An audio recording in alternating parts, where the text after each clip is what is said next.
जय श्री कृष्णा। राधे राधे। श्रवण करते हैं वैशाख मास का 14वां अध्याय। तब राजा पूछने लगे कि हे राजन, वैशाख मास के धर्म अति सुलभ है और ऐसे अनेकों पुण्य के देने वाले हैं जो भगवान को प्रश्न करते हैं और तत्काली धर्म, अर्थ, काम, मोक्ष को देने वाले हैं। परंतु ऐसे वेदानुकूल धर्म भी संसार में ज्ञात नहीं है।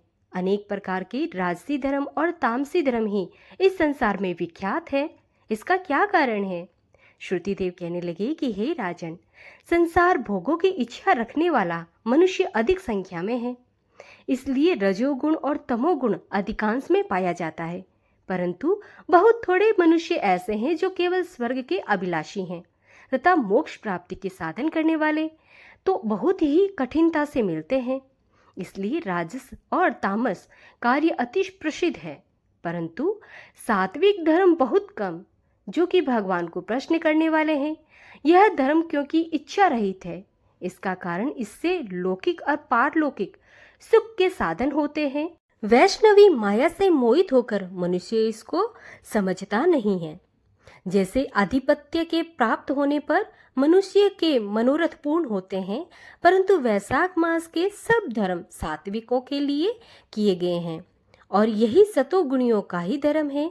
इस पर एक पुरातन इतिहास कहता हूँ। इक्ष्वाकु वंश में नृगपुत्र एक बड़ा यशस्वी, अक्रोधी, ब्राह्मणों का मान करने वाला राजा हुआ। एक दिन वह शिकार खेलता हुआ वशिष्ठ जी के आश्रम में जा पहुंचा।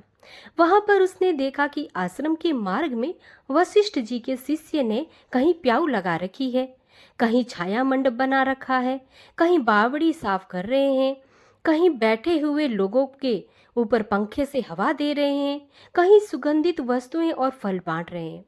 मध्याह्न के समय छत्री दान कर रहे हैं, सायंकाल को पीने के लिए वस्तुएं दे रहे हैं, कहीं पान, कहीं कपूर आंखों में लगा रहे हैं, कोई वृक्ष की छाल को स्वच्छ कर उसको ठंडा करने के लिए बालू मिट्टी बिछा रहे हैं, कोई वृक्षों पर झूल रहे हैं। राजा ने उनसे पूछा कि तुम कौन हो और यहाँ पर क्या कर रहे हो? उन्होंने उत्तर दिया कि हम महर्षि वशिष्ठ जी के शिष्य हैं और उन्हीं की आज्ञा से वैशाख मास के धर्मों को कर रहे हैं। राजा ने फिर से पूछा कि इन धर्मों के करने से कौन सा देवता प्रसन्न होता है और क्या फल मिलता है? वे कहने लगे कि हे राजन, हम अपने गुरु की आज्ञा से यह सब कर रहे हैं, हमको बताने का अवकाश नहीं है, अतः आप हमारे गुरु जी से यह सब बातें पूछ सकते हो। शिष्यों की यह वार्ता सुनकर वहां महायशस्वी राजा संपूर्ण धर्म के तत्वों को जानने वाले श्री वशिष्ठ जी के आश्रम की तरफ चल दिए। उनका आश्रम विद्या और योग का स्थान था। राजा को अपने आश्रम में आया देखकर ऋषि ने अत्यंत ही प्रसन्नचित्त होकर साथियों के सहित राजा का अतिथि सत्कार किया। राजा बड़ी प्रसन्नता से और निम्रता पूर्वक बैठकर गुरुजी से पूछने लगा कि हे गुरुदेव, मैं आखेट से थककर आतिथ्य भाव से आपके आश्रम की तरफ आ रहा था, तो मैंने आपके शिष्यों को बहुत से धर्म के कार्यों को करते हुए देखा। इसलिए महाराज, मेरे मन में बड़ी उत्कंठा उत्पन्न हो रही है कि यह सब धर्म के कार्य करने से क्या फल प्राप्त होता है। आप सर्वज्ञ हैं और मेरे गुरु हैं। मेरे मन में बड़ी शंका है, कृपया आप संदेह को मिटाइए। मैं आपको नमस्कार करता हूँ।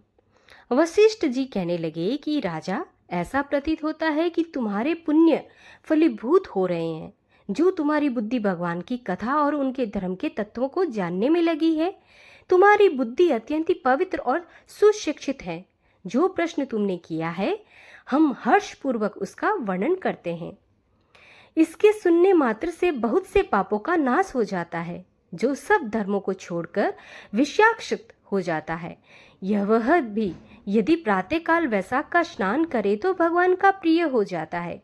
जिसने धर्म के सब कार्य सांगोपांग किए हो किंतु वैशाख का आदर न किया हो तो भगवान उससे दूर ही रहते हैं। जिसने वैशाख मास में बिना दान तथा स्नान को खो दिया है, वह इस कर्म में चांडाल योनि में जन्म लेता है। वैशाख मास में भगवान का थोड़ा सा भी पूजन करता है, वह उसी से प्रश्न हो जाते हैं। अधिक धन, अधिक परिश्रम वह नहीं देखते।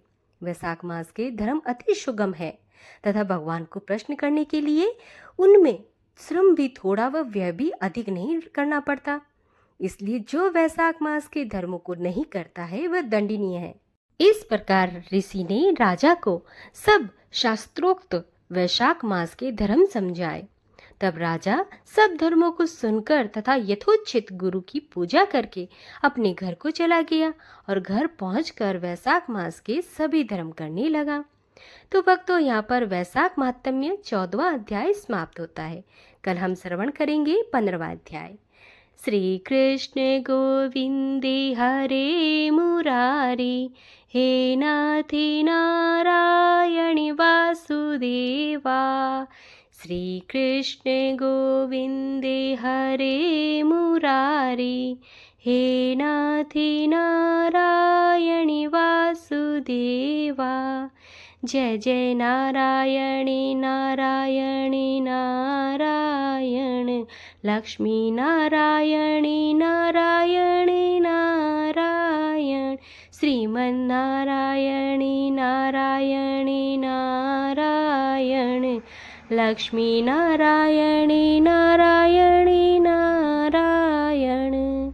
ओम नमो भगवते वासुदेवाय।